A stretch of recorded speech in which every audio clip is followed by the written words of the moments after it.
ಸ್ವಾಮಿ ನನ್ಗೊಂದ್ ಮಾತು ಶಾಸ್ತ್ರ ಹೇಳ್ಬೇಕು ನೀವು ಕೇಳಪ್ಪ ಅಂದ್ರು. ನಾನ್ ಮಧ್ಯಾಹ್ನಕ್ಕೆ ಏನ್ ಊಟ ಮಾಡ್ತೀನಿ ಅಂತ ಸ್ವಲ್ಪ ಪಂಚಾಂಗ ನೋಡಿ ಹೇಳಿ ಅಂದ. ಅಲ್ಲ ನೀನ್ ಮಧ್ಯಾಹ್ನಕ್ಕೆ ಏನ್ ಊಟ ಮಾಡ್ತೀನಿ ಅಂತ ನನ್ಗೇನಪ್ಪ ಗೊತ್ತು ಅಂದ್ರು. ನಾನು ನೋಡ್ತೇವನಿ ಬಂದವ್ರಿಗೆ ಏನಂತೀರಿ ನೀವು, ಇನ್ 3 ತಿಂಗಳಿಗೆ ಸೊರೈತದ ಹೋಗಿ ಅಂತೀರಿ.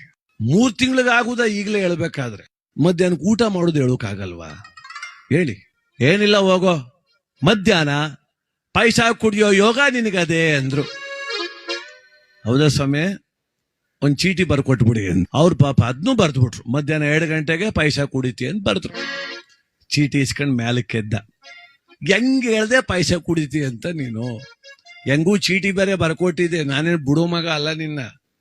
ಸಂಜೆ 5 ಗಂಟೆ ತಿರ್ಗಾಡ್ತಿದ್ ಬರ್ತೀನಿ, ನೀರ್ನು ಕುಡಿದಿಲ್ಲ, ಅನ್ನನೂ ತಿನ್ನೋದಿಲ್ಲ, ಪೈಸಾನು ಕುಡಿದಿಲ್ಲಪ್ಪ. ಊರ್ ಜನ ಎಲ್ಲ ನೈಗ್ ಸೇರಿಸ್ತೀನಿ. ನೋಡಿ ನಮ್ಮೂರ್ ಪೂಜಾರಪ್ಪ ಅವರು ಬೆಳಗ್ಗೆ 9 ಗಂಟೆಯಲ್ಲಿ 100 ರೂಪಾಯಿ ಇಟ್ಸ್ಕೊಂಡು ಶಾಸ್ತ್ರ ಹೇಳಿದ್ರು. ನಾನು ಪೈಸಾ ಕುಡಿತೀನಿ ಅಂತ ಅವ್ರು ಹೇಳಿದ್ರು, ನಾನು ಕುಡ್ದಿಲ್ಲ.